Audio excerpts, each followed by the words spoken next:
मामा और उनका कमरा गायब हो गया। डिगरी की आंखों के सामने सब कुछ धुंधला हो गया। अगले पल उसने खुद को एक अजीब सी जगह में पाया। ऊपर से कोई नरम हरे रंग की रोशनी गिर रही थी और नीचे सिर्फ अंधेरा। न वो खड़ा था, न बैठा, न लेटा। किसी चीज का कोई एहसास नहीं हो रहा था। शायद मैं पानी के अंदर हूं।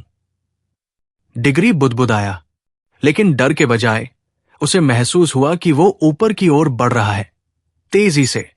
फिर छपाक, उसका सिर पानी से बाहर आया और वो खुद को एक हरे भरे किनारे पर खींचता हुआ पा बैठा। ये क्या जगह है? वो एक छोटी सी गोल पोखर के किनारे खड़ा था।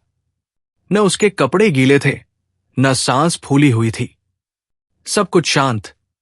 पेड़ इतने घने थे कि आसमान की झलक भी नहीं दिख रही थी और हर तरफ फैली थी बस हरी रोशनी। एकदम सन्नाटा। न पक्षी, न जानवर, न हवा की आवाज। ऐसा लगता था जैसे पेड़ खुद धीरे धीरे सांस ले रहे हों। ये जगह तो जैसे जिंदा है, डिगरी ने सोचा। तभी उसकी नजर एक लड़की पर पड़ी, एक पेड़ के नीचे लेटी हुई, आंखें आधी बंद। वो धीरे धीरे उठी।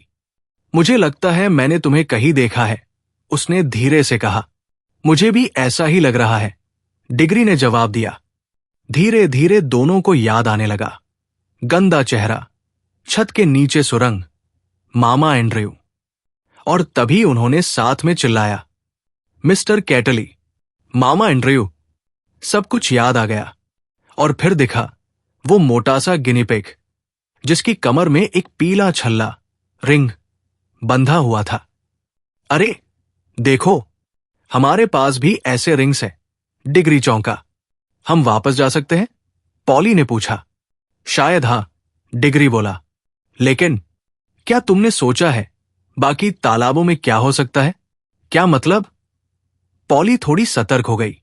अगर एक तालाब हमें इस दुनिया में लाया है तो बाकी कहीं और ले जा सकते हैं। पॉली ने गहरी सांस ली। पहले वापस जाने वाला रास्ता चेक करते हैं, वरना फंस गए तो। ठीक है, चलो ट्राई करते हैं। उन्होंने हरे रिंग पहने और 1 2 3 गो कहकर फिर से छलांग लगाई। जैसे ही वापस जाने का रास्ता पक्का हुआ, डिगरी की आंखें चमक उठीं। अब किसी और तालाब में चलते हैं। रुको, पॉली ने गंभीरता से कहा। अगर गलती से वापसी वाला ताला भूल गए तो? डिगरी रुक गया। बात तो सही थी। उन्होंने मिलकर जमीन पर एक निशान बना दिया, घास काटकर। अब वो सुरक्षित थे।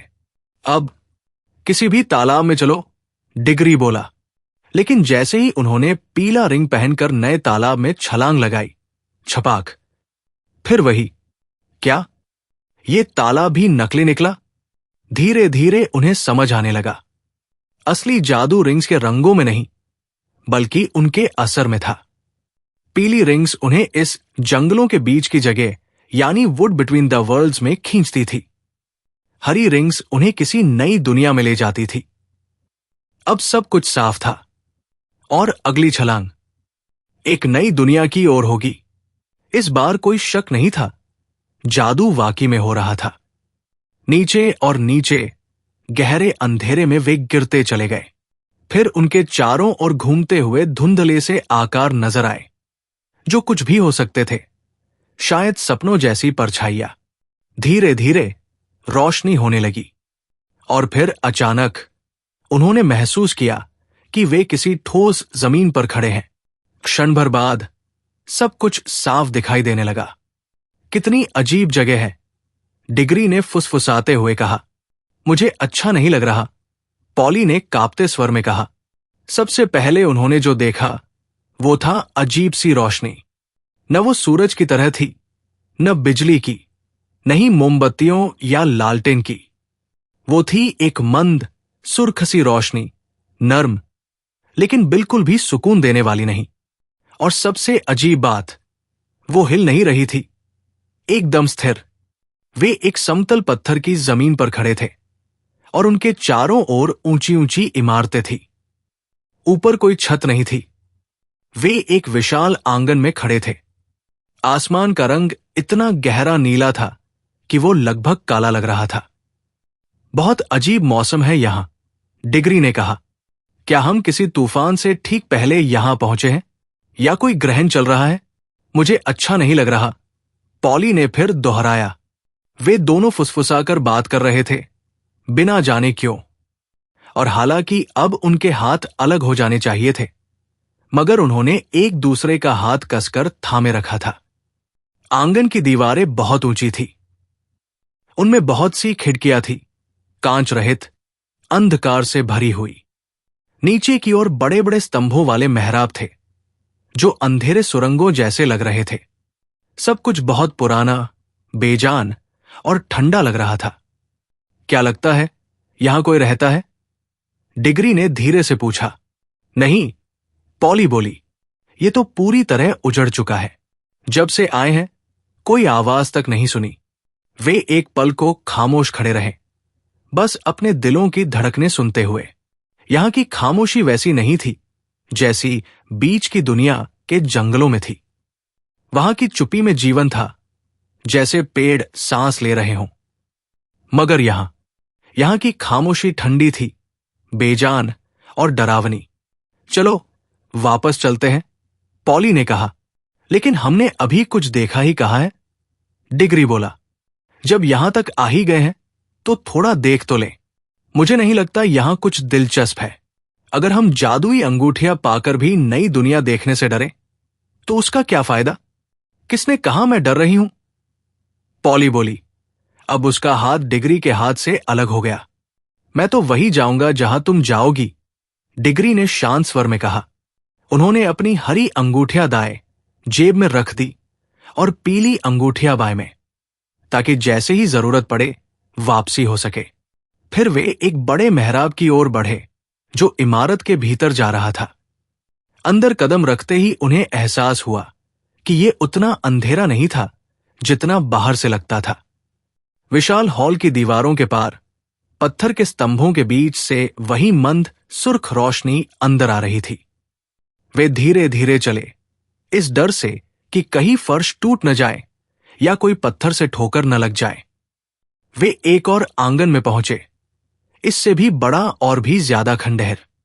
दीवारों में दरारें थी, एक स्तंभ गायब था और छत का हिस्सा बिना सहारे के लटक रहा था।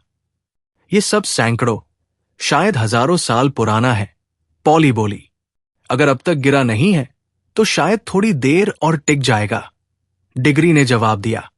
वे फिर एक दरवाजे से होकर सीढ़ियां चढ़े और एक के बाद एक विशाल कक्ष पार करते गए। हर बार उन्हें लगता कि अब बाहर निकलेंगे, मगर हर बार सामने एक और आंगन होता। तभी उन्होंने देखा दो बड़े धातु के दरवाजे। एक दरवाजा थोड़ा सा खुला हुआ था और जैसे ही उन्होंने भीतर झांका, दोनों की सांसें थम गई। कमरा लोगों से भरा था, सैकड़ों लोग, मगर सब एकदम स्थिर। क्या ये मोम के पुतले हैं? पॉली ने धीरे से कहा। वो सब राजसी पोशाकों में थे, सिर पर मुकुट, गहनों से सजे। कमरा औरों से ज्यादा रोशन था और उसकी भव्यता एक नए स्तर की थी। डिग्री को उनके चेहरे ज्यादा रुचिकर लगे, पॉली को कपड़े। शायद ये किसी साम्राज्य का इतिहास है, डिग्री बोला। जैसे जैसे वे मूर्तियों के बीच से चलते गए, चेहरों में बदलाव आता गया। पहले कोमलता, फिर कठोरता, फिर क्रूरता, और अंत में एक स्त्री, सबसे सुंदर, सबसे गर्वीली और सबसे डरावनी। डिग्री उस पर से नजरें हटा नहीं पा रहा था। कितनी सुंदर है, वो बुदबुदाया। मुझे तो कोई खास बात नहीं लगी, पॉली ने कहा। फिर उन्होंने कमरे के बीचों बीच एक ऊंचा पत्थर देखा। उस पर एक सोने की घंटी और एक छोटा सा हथौड़ा रखा था और पास ही कुछ लिखा था, अजीब सी लिपि। लेकिन जैसे ही उन्होंने ध्यान से देखा, अक्षर समझ में आने लगे। उस पर लिखा था, करो चयन साहसी यात्री, घंटी बजाओ, सहो संकट भारी, या फिर सोचते रहो, कभी न जान पाओ क्या होता अगर। नहीं, पॉली तुरंत पीछे हटी। हमें किसी खतरे की जरूरत नहीं, पर अब तो रह ही नहीं सकता, डिग्री बोला। हम हमेशा सोचते रहेंगे, क्या होता अगर? तुम बस नाटक कर रहे हो, पॉली ने गुस्से में कहा। फिर झगड़ा हुआ, ताना, जवाब, गुस्सा। और तभी डिग्री ने पॉली का हाथ पकड़ लिया और घंटी बजा दी। घंटी की मीठी आवाज गूंजी, फिर और तेज, इतनी तेज कि जमीन हिलने लगी। और फिर भयंकर गड़गड़ाहट।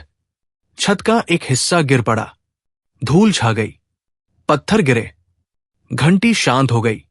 अब खुश हो? पॉली ने गुस्से में कहा। कम से कम अब हम जानेंगे कि क्या होता, डिग्री ने सांस फुलाकर कहा। मगर वे दोनों बुरी तरह गलत थे। असली कहानी तो अब शुरू होनी थी।